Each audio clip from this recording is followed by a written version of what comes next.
So at the bottom of this, smartphones aren't evil, but they are something that is brand new in these generations. And we are like on Mars, and we're discovering along the way. And more than ever before, similar to smoking, everybody was smoking back in the day, everybody. And now we realize smoking's not good for us.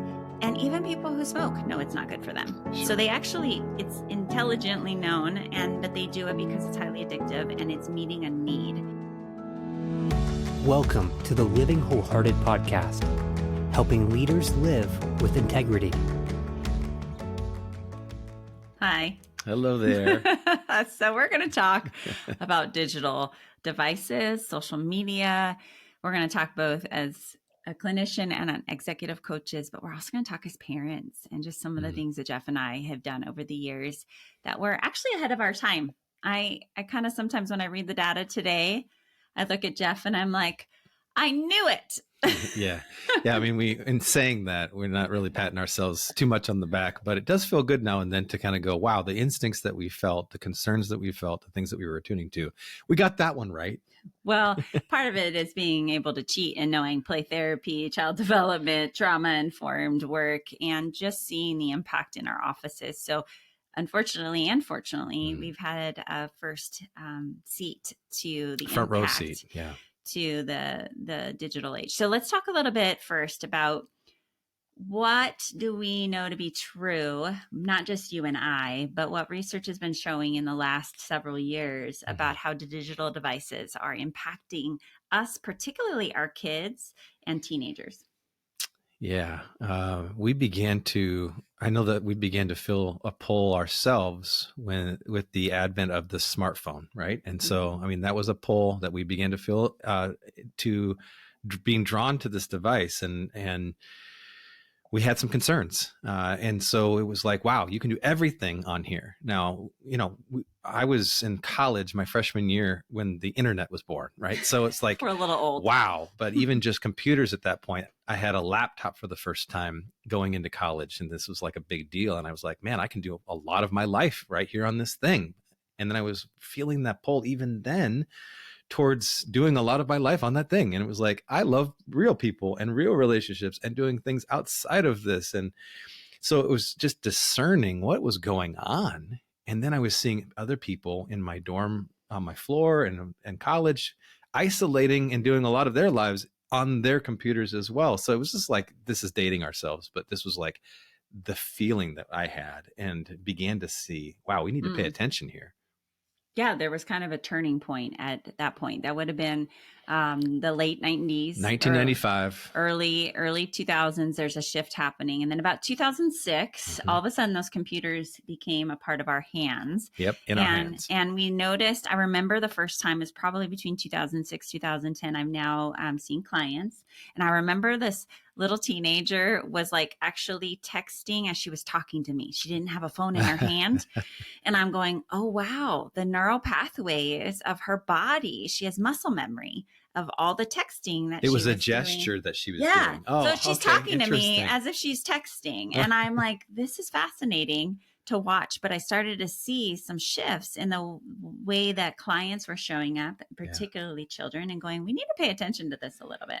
Well, I also remember, obviously, you being a clinician, weren't sharing the details of any of your clients' visits, but you were describing, I remember certain times where you were describing how people were literally in session with you and actually texting, like distracted with their phones. And you were like, we need to put this down. And it was those early conversations before, and it was kind of comical, but also sad at the same time that you had to kind of guide them to remove this device distraction so that they could focus in on their therapy with you.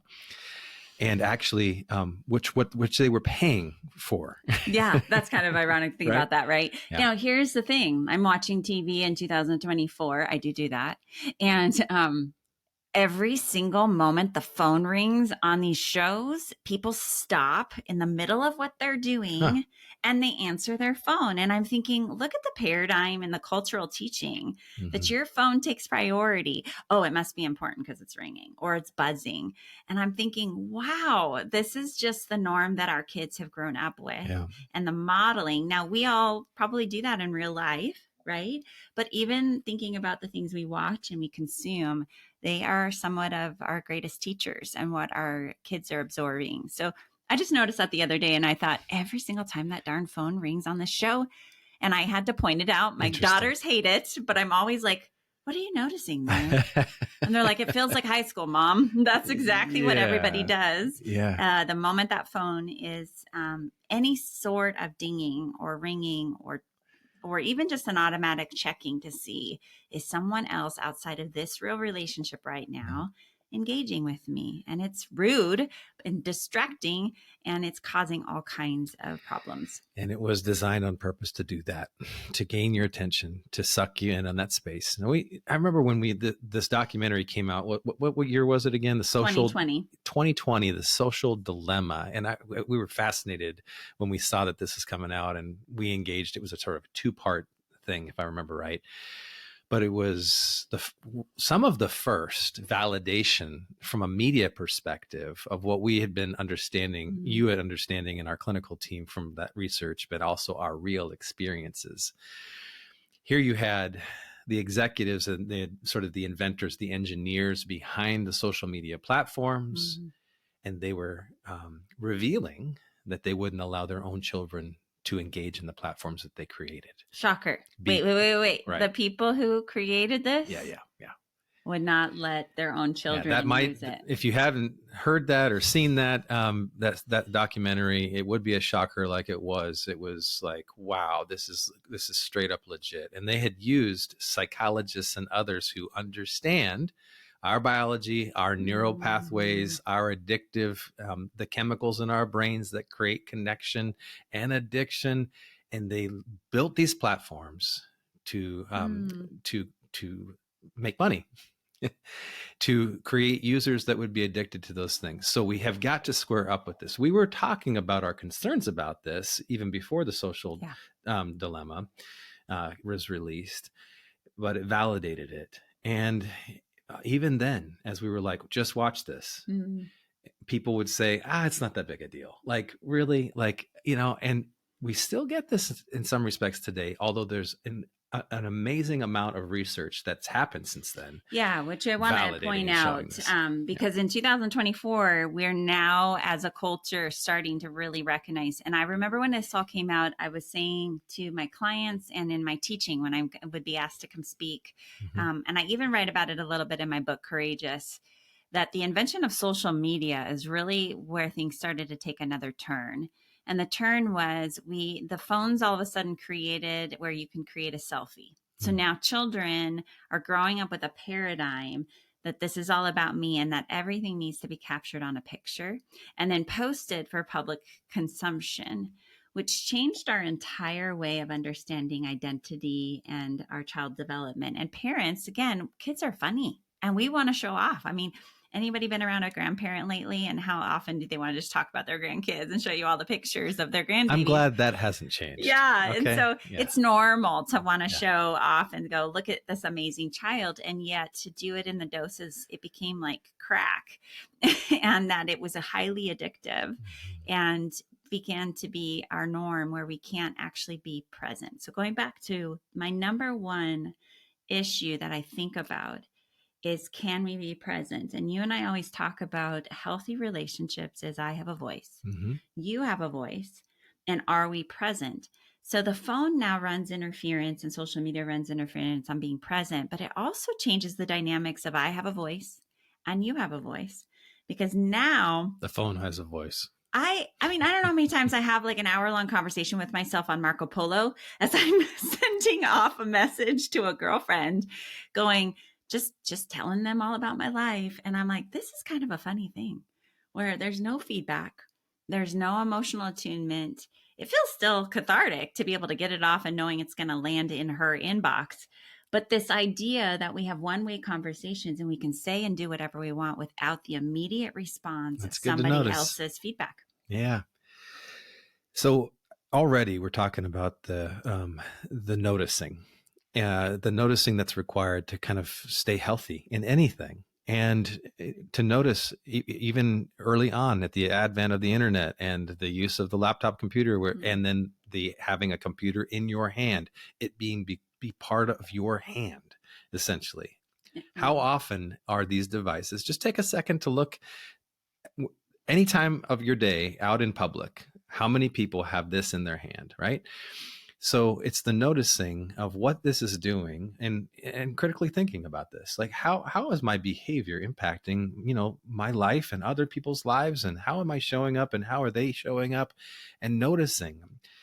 And this is like what we need in our world more than almost anything else, is like this greater awareness and like critical thinking about how we are impacting others and others are impacting us, and why we're doing what we're doing. And it's such a good thing to ask this question. Why am I doing what I'm doing? Well, yeah, it's shrinking our integrity gap. It's part of the, what do I preach? What do I want to show and teach? And what do I value? And then what am I actually doing? And is that aligned? And this area of our lives is there's a lot of improvement for all of us, you and I, and our kids included. Yeah. But I've been recommending probably almost every hour of my day that I'm with anyone, anywhere speaking, I'm like, you got to read this book. And the book is The Anxious Generation by Jonathan Haidt. You probably already read it. If you haven't, go get it right now. It is the book that is synthesizing all the data and helping us understand why we're in a mental health crisis. And Jonathan Haidt is an NYU professor, has put out a lot of really fantastic research and books in the past. This one, he explains that the social media and digital phone, smartphone creators basically said, let's experiment on your children and let's send them to Mars and see what happens. Oh, yeah. And that analogy carries out throughout, where it's been an experiment. Nobody knew or even took into account child development and understanding the impact that this would have on our children. And so here we are decades later, and he explains that we have now raised a first generation with a digital childhood where their entire life is wrapped around these devices, versus a play-based childhood that in our day, because we're old enough, we would have been bored and we would have had to figure out, what do we do? Now we had Atari and Mario Brothers. I remember Tetris. I remember when Game Boy came out, that was really exciting, but I honestly got bored really fast and would go out and play jump rope and patty cake and all the things that we did as girls. And now there's this endless addiction component to the games that we play on our devices, the movies that are watched, endless access on our phones to everything in the world, including pornography. So it's a big question we have to ask. And it's creating a lot of the connections when we see our kids struggling. It's one of the number one things we're asking as helpers in the field is, what is the digital device use that your child is using right now? How much access do they have? What are the patterns? What are the habits? And what are the things that we can strategically start to wean off to try to help your child and your teen and you, parent, your brain start to get back to ground zero, because there's so much that's happening. So I have more to say, as always, Jeff, but I'll give pause there and let you jump in. Well, let's go back to where we started, which is like, it felt good to be a little bit of ahead of the curve. We're in the field. And so one of the things that we did with our kids when they were late elementary school and then early middle school was, that's when their friends were all getting their smartphones. And by about age 9 or 10, a lot of the kids had that was concerning. But it was our kids, when can I get a phone? And the question that you've been asked and we're asked as well.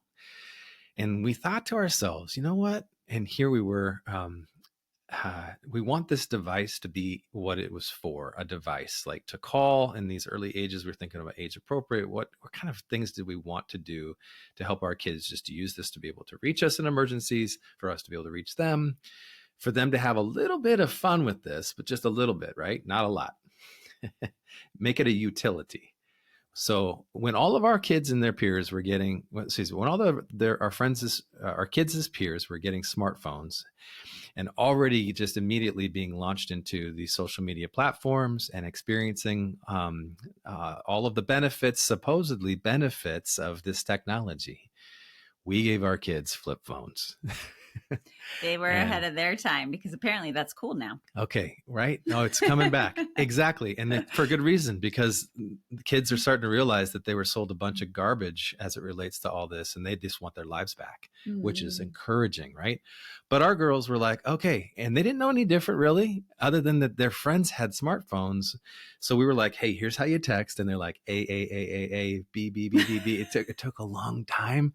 And really, they didn't really like using the phone for texting or for, they would take pictures on a flip phone. You remember those? They were granulated. They're not really colorful or very, very clear.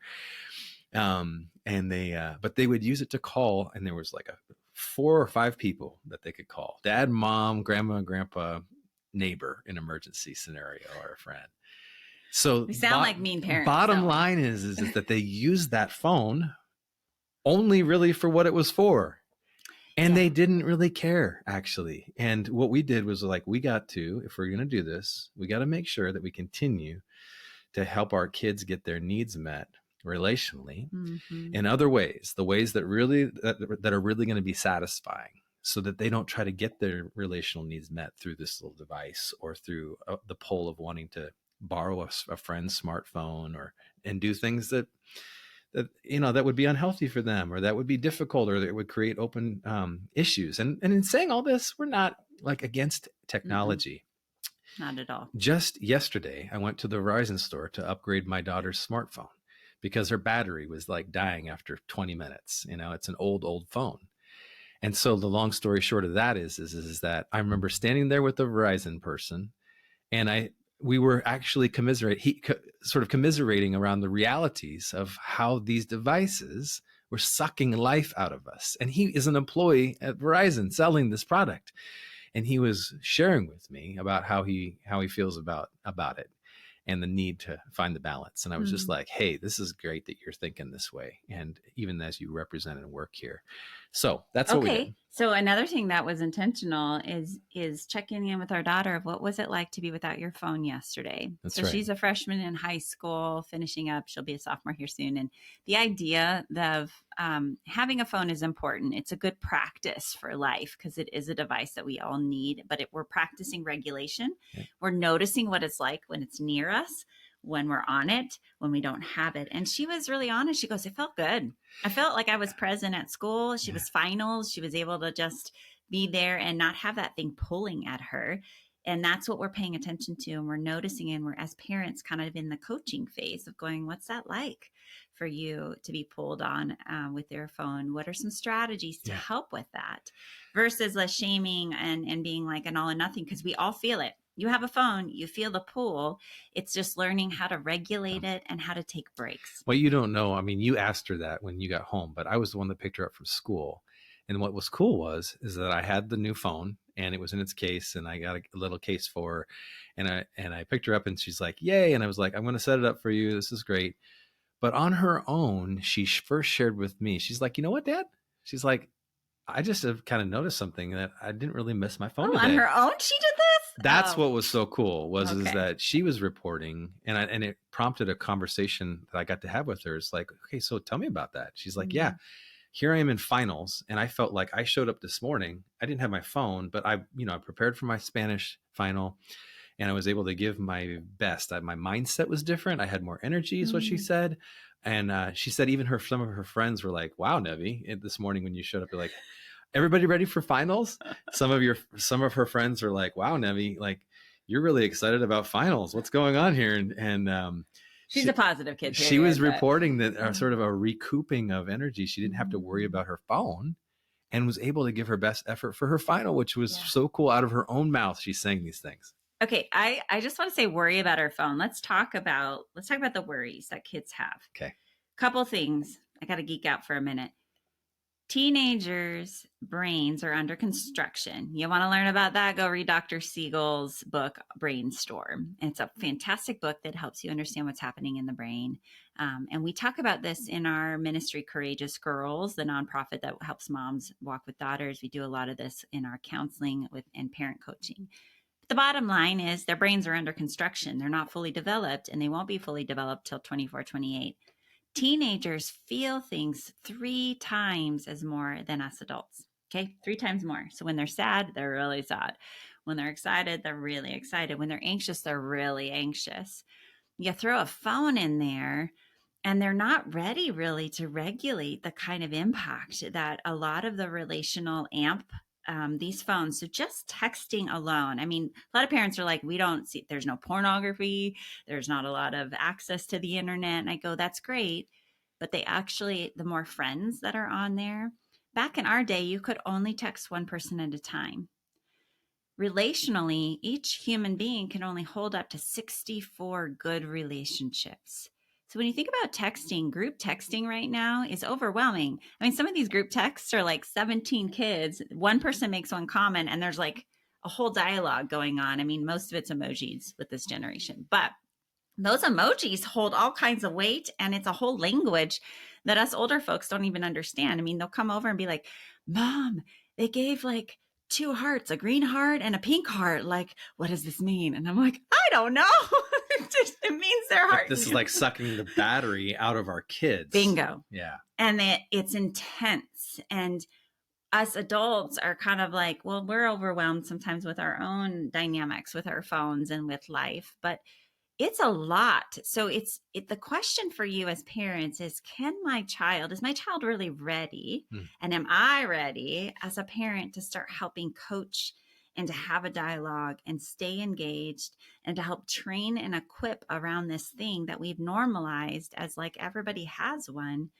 But what we do with it, nobody gave us training. Just like Jonathan Haidt said, is we did an experiment. And now, you know, in his words, he talks about like, oh yeah, there's no oxygen in Mars. And so it created all kinds of crazy side effects on our children. And that's what's happened with these phones. There's a lot of crazy side effects.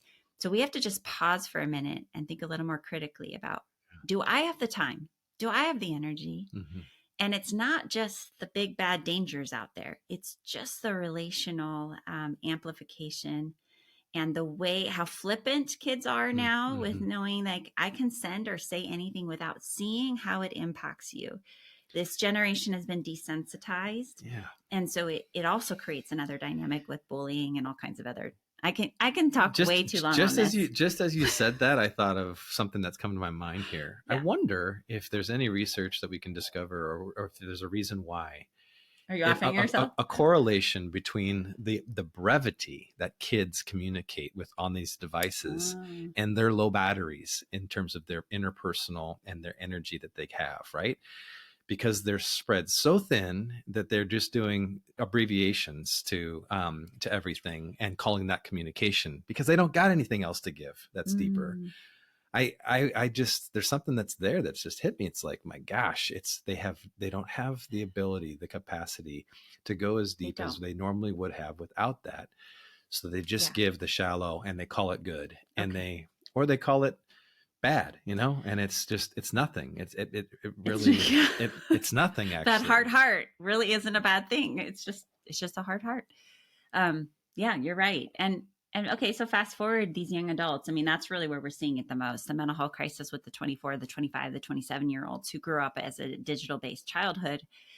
They're very lonely. Isolated, lonely, depressed. I mean, all of those. And that they have access to a bazillion people on social media and chat groups and followers and friends. Yeah. Likes, the whole bit. Yeah. So it's a systemic problem that we want to think a little more holistically. And so let's start to calm down our anxieties as we talk about this as parents. I mean, we intentionally did a flip phone. We started with dumbed down phones.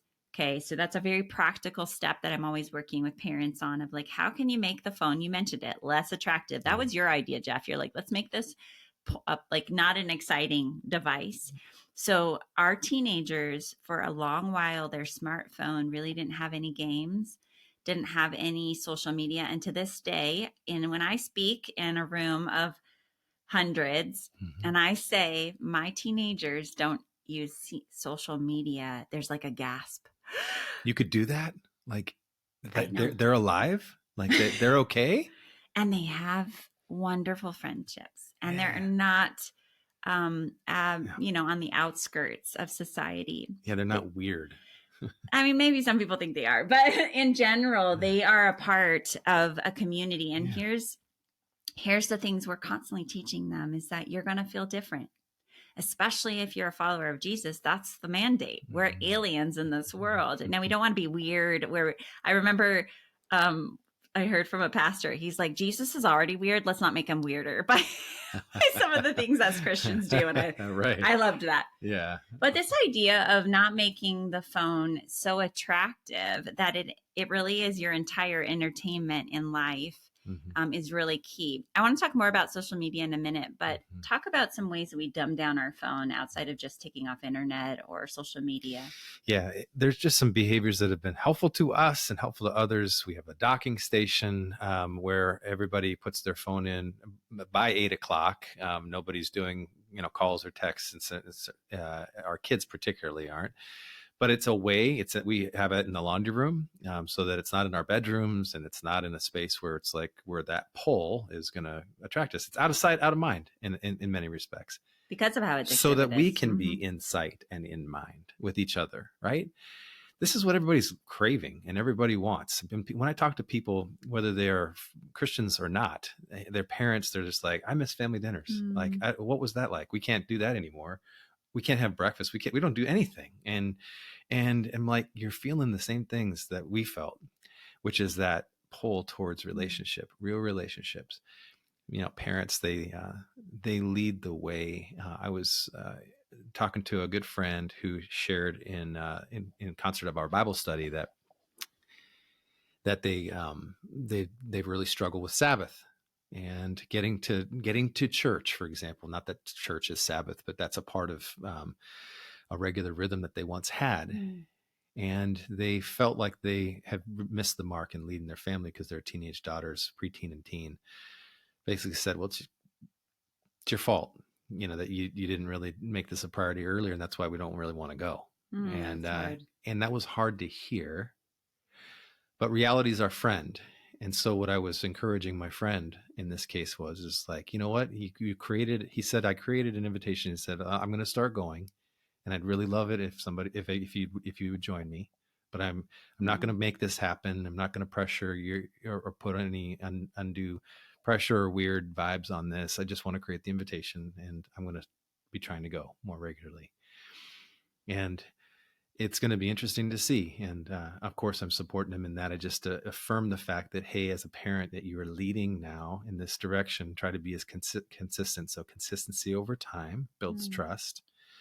Model these behaviors. And he's an incredible leader in so many other areas, right? He's uber successful in his workplace. And he, a lot of people, he was sharing vulnerably about this, which is hopefully just like you and just like us in this space, right?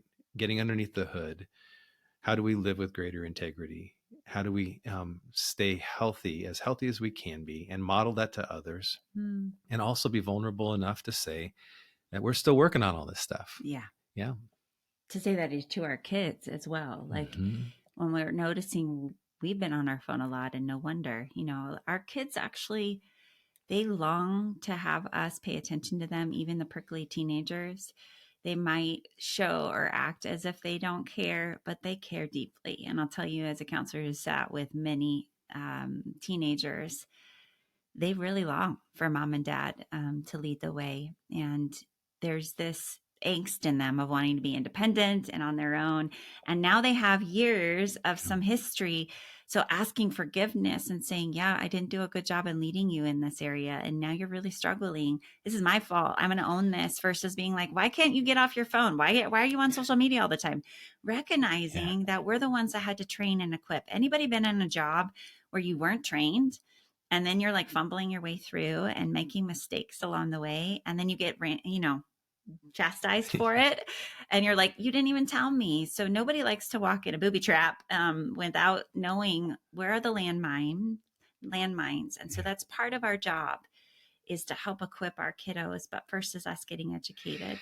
Yeah, just such a great example, my friend, in being able to square up in that way. Opportunities for repair and forgiveness, and that's keeping it real. And I have so much respect for them in that way, and want to support in that process. So, right where we are in the thinking about as parents, as what we're modeling, the behaviors that we're modeling, that old adage of things are caught rather than taught, even more than taught. Our behavior is what we model. Are we attuned to the pulse? How can we say, it's interesting, and I just checked my screen time, and I'm like, oh my gosh, I actually literally cannot dispute this. I'm on more than I thought I was. You want to tell them the dinner conversation the other night, or is that too much? It's not. It actually is so funny, and hopefully just sort it's a good point. gives you an example of how we're trying to do this ourselves, right? So we had this funny dialogue going on outside of the dinner in the back patio of our home. And it was just around screen time or around something like that. And I was like, hey, I got an idea.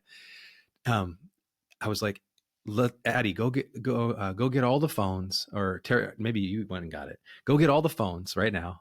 Bring them here, and we're going to give Addie, who is our detailed girl, our oldest daughter, and she would be able to do this. We're give Addie the phones, and she's going to pull up the screen time. Let's take some bets. And I was pretty confident in the order of who would have the most to the least. Well, as you can imagine, as Addie got these out, and one by one, drum roll, I'll give you one. the order was different than I had anticipated. And actually, I was the one who had the most. And we all erupted into laughter. Yeah, he did not see that one coming. And reality is your friend, right, Jeff? That's what I say. And so I had having to square up to this, but in a humorous way. This wasn't a shaming thing. This is a fun, endearing thing in our efforts to try to live what we preach, right? Yeah. And the girls got to be in on it. And they were like, ooh, Dad, we knew it. We knew it was you. Now, in your defense, it happened to have been a week where you were heading out on a trip with a bunch of guys. So I think you had been doing research for that trip and communicating a lot with these guys. So it was an extra big week, but it was really funny, the timing. And I think what it did was it lowered the playing field about us versus them, in terms of, you guys need to do this, you need to do this, you need to get better, to like, we're all in this journey together. It's a we. And we're learning how to use these stinking phones that are a necessity in many ways. But what is actually a necessity? What is actually enjoyment and fun? And how do we create doses of it? Like anything in this world, I mean, sugar in and of itself isn't a bad thing. You might argue with me, but it's meant for moderation, right? And too much of it, but it's a highly addictive. We start to crave. The more sugar we have, the more we crave. The same with the phones. And what type of sugar? Are we talking about processed? Or are we talking about all natural? Exactly. I mean, a fruit, sugar is different. God made it. So, okay. Blasphemy. We'll have a conversation about food another time. Okay. Yeah. So at the bottom of this, smartphones aren't evil, but they are something that is brand new in these generations. And we are like on Mars, and we're discovering along the way. And more than ever before, similar to smoking, everybody was smoking back in the day, everybody. And now we realize smoking's not good for us. And even people who smoke know it's not good for them. So they actually, it's intelligently known, but they do it because it's highly addictive and it's meeting a need. So going back to this, why am I using my phone? What's the need? What's the need? Yes. And this is why social media is off the list for my teens. Now, can I go back to this? Is that okay? You're going to either way. Go ahead. Go back, girl. Go back. Go back. All right. So social media, again, it has its purposes, and there's a lot of good that people use it for. And yet there's a lot of bad that it's used for. And I want us to just think a little critically. Brain under construction. Children are learning about their identity formation. And the primary place they learn about who they are and whether they're good and of value and of worth is through the reflection of others. So we want them, and then there's this thing called mimicking that children will do, particularly girls. Girls are higher levels percentage-wise of mimicking those around. So their peer groups and the women in their life, they're looking around going, do I want to be like that? And so you'll see, you ever notice teenage girl all of a sudden trying on a new outfit? It's because she saw another girl that was wearing that outfit and she's wanting to see if she can pull it off. In fact, a lot of women understand this, that most women will actually dress to impress other women, not actually men. It's this interesting dynamic that a lot of females, if you slow down and really think about it. So when we put them on social media, those voices are amplified and we can't control who they're mirroring and mimicking after, and the voices about feedback that they're getting of, am I liked? Am I loved? Who am I? And we want to be able to give them a chance to really discover the identity formation, according to Eric Erickson, who is an old-time development psychologist who helped us understanding the phases of growing years. There's an identity formation from age 13 till about the early 20s. And they're learning, who am I and what can I do and am I valuable? And then we move into the intimacy phase of, can I have good relationships and what is that like? And it gets all muddled if we introduce too many voices too early and too many variables too early. So that's really the why about why our girls aren't on social media. And the biggest question I get all the time is, are they struggling with it? Like, how do they have friends? And the reality is we're teaching them how to have real relationship for life. We're teaching them how to fish, not just to fish. So we're saying, okay, in life, you're going to go to college where there's lots of friends right there at the same time. But then when you get out of college, you have to really find your friends and we have to be intentional. So going to church, being a part of a small group, Bible studies, pursuing other people and saying, hey, let's go get coffee. You want to go for a walk? Do you want to have an activity that we share together? So we're teaching them, like, friendship isn't something you just do over a device. You have to engage with one another. So hosting that's stuff what here they at do. the house of the sports teams. If they need a party for the like get to know you times, we'll do it. We'll do it. So you're trying to create environments to help these young ones experience this, and it's interesting. Their peers. So it's even out of love, not out of being a jerk or being a sort of tight, that you might say when they come to the house is like, hey, everybody, here's the basket, toss your phone in here. They love it, so actually. that they can be free. They can be present with each other. And you know what? Just watch or talk about the get-togethers that you can imagine. I mean, how easy it is for kids to want to have something in their hand and how they are unavailable. You can walk into a room and all the kids have their phone in their hand and they're right there with each other. And they may be even texting videos and sharing things right there, but they're doing it through this pass through. We don't have to have that pass through. And whenever we can to limit the kinds of distractions, the better. Balance is what we're seeking here, and to not be pulled and to be mastered by anything, but to actually have sort of self-control, and to use things in ways that that are beneficial. Now, not to be passive about it, right? And that's the thing. So many, and it's so easy to get passive because we are so busy, right? As adults and as parents, so busy. And what did we do when those devices first came around? I mean, we put these devices in the kids' hands in the grocery store when they were in the cart, so that they wouldn't throw a fit, right? Why are we doing this? How is this helping? And asking those kinds of questions caused us to stop doing that. Well, now you opened a can of worms because now I want to answer that. So we're winding down part 2. Okay, wait, I got to answer it first. But the why, the regulating, we're uncomfortable with uncomfortable. And so part of our growth as leaders and as adults for these kids' lives is helping. We need to learn to be okay with the uncomfortable when they're bored, when they're frustrated, when they're disappointed, rather than handing them and saying, well, go talk to your friend or go spend hours on social media. We're actually leading towards deeper addictions. and back up the truck and spending many years working in addiction recovery and helping people, oftentimes at the baseline, it's just loneliness and not knowing how to deal with my emotions. So if those are the roots of the why for us, and then we end up numbing out everybody else, we're like, I don't want to talk about it, I don't want to feel. And now we're in a home where we don't talk, we don't feel, and we all go outside of this moment in order to have some sort of dopamine fix. Do you see this is a systemic issue here? Yeah. I'm probably creating anxiety. Please hear me. Yeah. There is grace for this. Yep. There is grace for this, but I think I get so passionate about it because we did an experiment on our kids, on us. And all along, we are made for real relationship. Yeah. We got to learn to regulate our emotions. We got to own when we've messed up. And we need to have dialogues with our kids and be on the same playing some things field. Will never change. And that's the good news, right? That's the hope and the grace in this is that like my friend, who basically kind of came to a clarity. We can change this. We can change this. And we can do it for all the right reasons. And we can do that for ourselves, but also to those that we would say that we love the most. Right.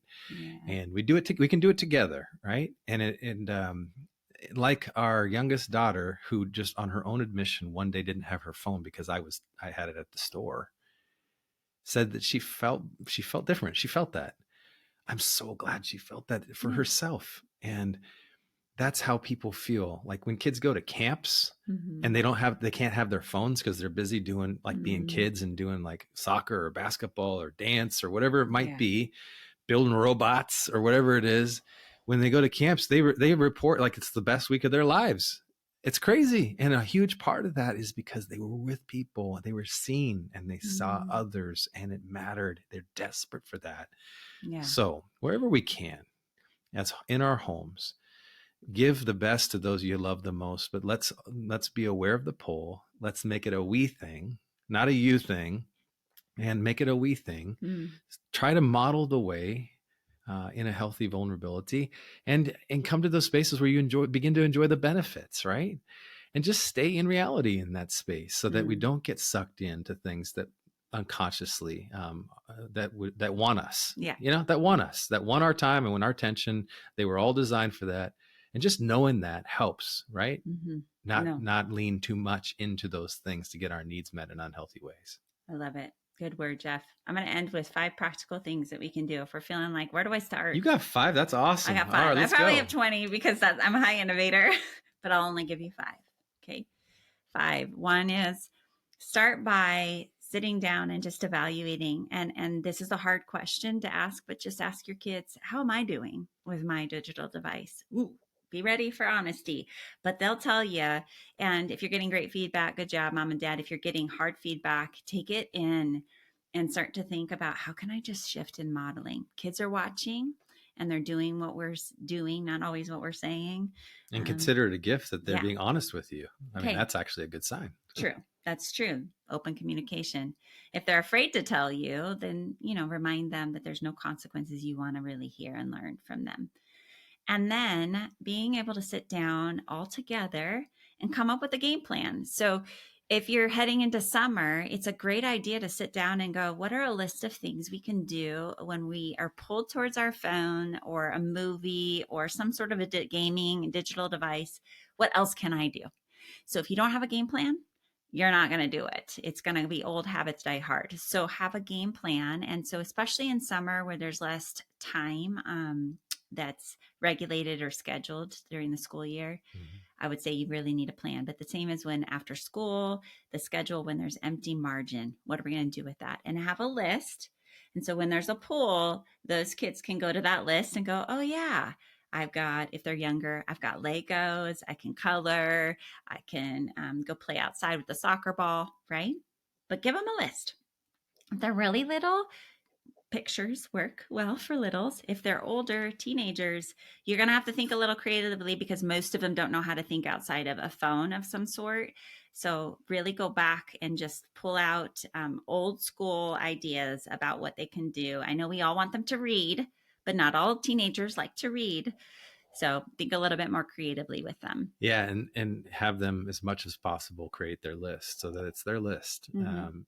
You can spur on some ideas, but yeah, if it's their list, and then they take some ground in some of these things that give the dopamine hits that really matter, actually, and instead of from the device, they're going to start wanting that, right? You're creating a new habit and this new neural pathways, right? Of things that have a greater return than this social media emptiness or this device emptiness. I love it. Consider taking a 40-day fast. Is this number 3? Oh yeah, we're on number 3. Okay. So consider taking a 40-day fast. What happens with any sort of addictive type of behavior, the fast really kind of unlocks those habits. People say it takes 21 days to build 3 weeks to build a habit. It kind of goes past that and helps you really feel what is the new normal, and you experience what life is like. You go through detox in the first 3 weeks. You're talking about a digital fast, not a food fast. Food fasts are did really I say popular. digital fast? No, you said just consider taking a 40-day fast. Okay, so let me clarify. Thanks. Uh-huh. This is why I need you. Yeah, all righty. Yeah, let me clarify. No, digital fast. I mean, you can take a 40-day fast too, but that's a whole other thing. In terms of digital devices, just thinking strategically as a family, I would encourage you to do it all together. There are some great resources. We'll put some in the show notes in terms of some books, and hopefully we're going to be having some guests on in the next year who are going to help us with that. At the beginning of 2024, we had the Heralds on, and they shared their experience of doing their 40-day fast and the way it impacted them. So you can check out that episode as well if you want some help doing that. And we're not talking, before you get to 4, we're not talking about like not using your phone or digital devices. Cause I mean, if you work, you got to do this. It's like certain categories, right? For digital fast. So maybe social media, and not watching TV at night together, and playing a game instead. It's really thinking intentional in that way of how can we start pulling out some of the just mundane coping strategy of we all just sit down and watch a show every night. Or we all just sit on our phones on a road trip. Okay, so maybe play a game on a road trip. Those kinds of ideas. Number 4, ask forgiveness. Per what Jeff said, like if you're feeling convicted a little bit about something here that we're saying, I think not to hear that as shame, like you're bad, just to hear that as like that behavior is probably not beneficial. How can I own it? And owning it and asking forgiveness is an enormous, powerful impact on your kids. And they're more open to hearing actually your wisdom when you're willing to be humble and to own the places that you've been human and you didn't know what you didn't know, or you have not seen your own behaviors in the addition. You're keeping it real. So if you can own something from today, go ask forgiveness and blame us. You're welcome to blame us and say, I was listening to a podcast and it just reminded me, or I've been thinking about this. Okay. I don't want to steal them all. I have more, but did you have one you want to add before I add the 5th? No, I just want to say something about forgiveness though, because when you do this, you're not abdicating your responsibility or your role as a parent. You're not like being small because you need them to be big. No, you're being actually the best part of who you are, leading in the right direction, modeling what is real. That if we impact somebody in a negative way or model something that's not healthy, and we come underneath and we just acknowledge that we had that impact on them and ask for forgiveness, not just say, I'm sorry. I'm sorry. So transactional doesn't mean anything anymore. Will you forgive me is actually modeling to your kids how repair takes place in reality and how God actually designed us to repair so that we can move forward and move on as we move through. So just a note there, you're parenting actually in the best way by doing that. Okay. I thought I have to say 6. Okay. 5th one is dumb down your phones. So think strategically about what the age of your kids. So if they're in elementary and middle school, they don't really need a lot. And so most parents are thinking emergency, like think about what do they really need in an emergency? Who are the adults that they can access who does have a phone if they don't have one? And this is a good practice for them as children, is to learn how to be different. It's part of the practice of walking if you're a follower of Jesus, but mostly it's also learning how to be confident in who you are and to be able to go upstream. And most of us are just floating as dead fish down the river, and learning to have strong muscles and to go upstream. So early years, don't give into the temptation. Yeah, they may just need a flip phone. I mean, actually, in elementary, I would say no phone in elementary, Jeff Mattson. No phone in elementary. No middle school flip phone. If an emergency, they have friends or people, an adult that they can say, "Can I use your phone? It's an emergency." Right. They also have a lot of there's little watches that have you can track. There's all kinds of. Right. There's also the Gab phone, and it's a dumbed down smartphone that just it's actually not even. Okay, so no phones in elementary. In middle school, we're talking about early entry, something Gab that phone. Again that you don't want them to use it other than for utility, just so that their brains can be available to make the connections they need to make. Yeah, they're really starting to transition into that upside down brain under construction in middle school. Mm-hmm. And we want to give them the best chance they can to have health and wholeness. Anxiety is directly, so the research is clear, it's directly related to phones. Yeah. And then in high school, giving them a simplistic plan and really thinking through how much time they have access to it, having good ground rules, but dumbing it down so it's not colorful. They don't have all the games and all the movie access. You really want to think about that strategically. And then my sixth one is I just want you to look at your child in the eyes this week. See if you see how powerful that is to be able to actually look face to face and not be multitasking, which is what is the norm in our culture. Yeah. Everybody multitasks because of these phones. And so just take a minute to look them in the eye, to remind them that you love them, that you see them, that they matter, and that we're going to do this together. We're going to learn how to use our phones in healthier ways in the years to come. Give them a compliment in that, right? Okay, you add a second. Just in looking them at the eyes. Don't just be like, I see you. It's so creepy, right? Be like, hey, I noticed. You always make everything I say sound creepy. Okay, well, it could be taken that way. I mean, it does sound counselor-like. Yeah. But give them a compliment, right? So it'd be like, hey, I noticed that when I love the way in which you are self-managing in the morning. Yeah. We don't have to nag you. You're up doing your routine in your bathroom, and just that's awesome. And thank you for that. All right. Or something like that, because then it's like a twofer, right? You see them, but you're also noticing something specific, and that feels good. That's a dopamine hit that feels good. All right. Thanks for that tip, honey. Oh, gosh. And by the way, if you watch this and you're not listening, Jeff looks like a very different man. He's really dark and tan. And I look in the sun a lot. White. Working in the tractor. A very vain comment that I just had to point out. Okay. What have you been doing? I've been in the sun working with the tractor. Okay. Well, you look very handsome. All right. Why? Thank you. Okay. Yeah, we go together. All right. Well, as we wind down, if you really do need some support and help, we're going to put some of those resources in the show notes. But reach out to us at livingwholehearted.com. We do a lot of parent coaching, whether you need a professional counselor or one of our executive coaches. This is a part of the resources we're bringing to help you. If you want us to maybe come in and do some speaking and training in your communities, we do that as well. But we are so honored to get to walk with you at every step of your journey and to help you bring your mind, your body, your heart, your soul all together in alignment. And relationships. And your relationships before God and others. So we're grateful that you're in this journey with us along the way and shrinking our integrity gaps. Well, did you know that we're not just podcasters? One of the best ways to connect with Terra and I and our whole team at Living Wholehearted is our website, livingwholehearted.com. There you're going to find the books that we've written, our e-courses, executive coaching, organizational development, and professional counseling services. And then one of our favorite things that we're up to these days, our Wholehearted leadership cohorts, where we take groups of leaders for 1 to 2 year journeys together. It's amazing. While you're there, for fresh content, make sure that you sign up for our e-newsletter. That's where we're putting out stuff every month that you want to keep close with. So visit livingwholehearted.com. You can also join us on socials at living_wholehearted on Instagram, and we are Living Wholehearted on Facebook. You can also follow me at Terra Mattson on Instagram. We love to engage with you personally there, so make sure you reach out.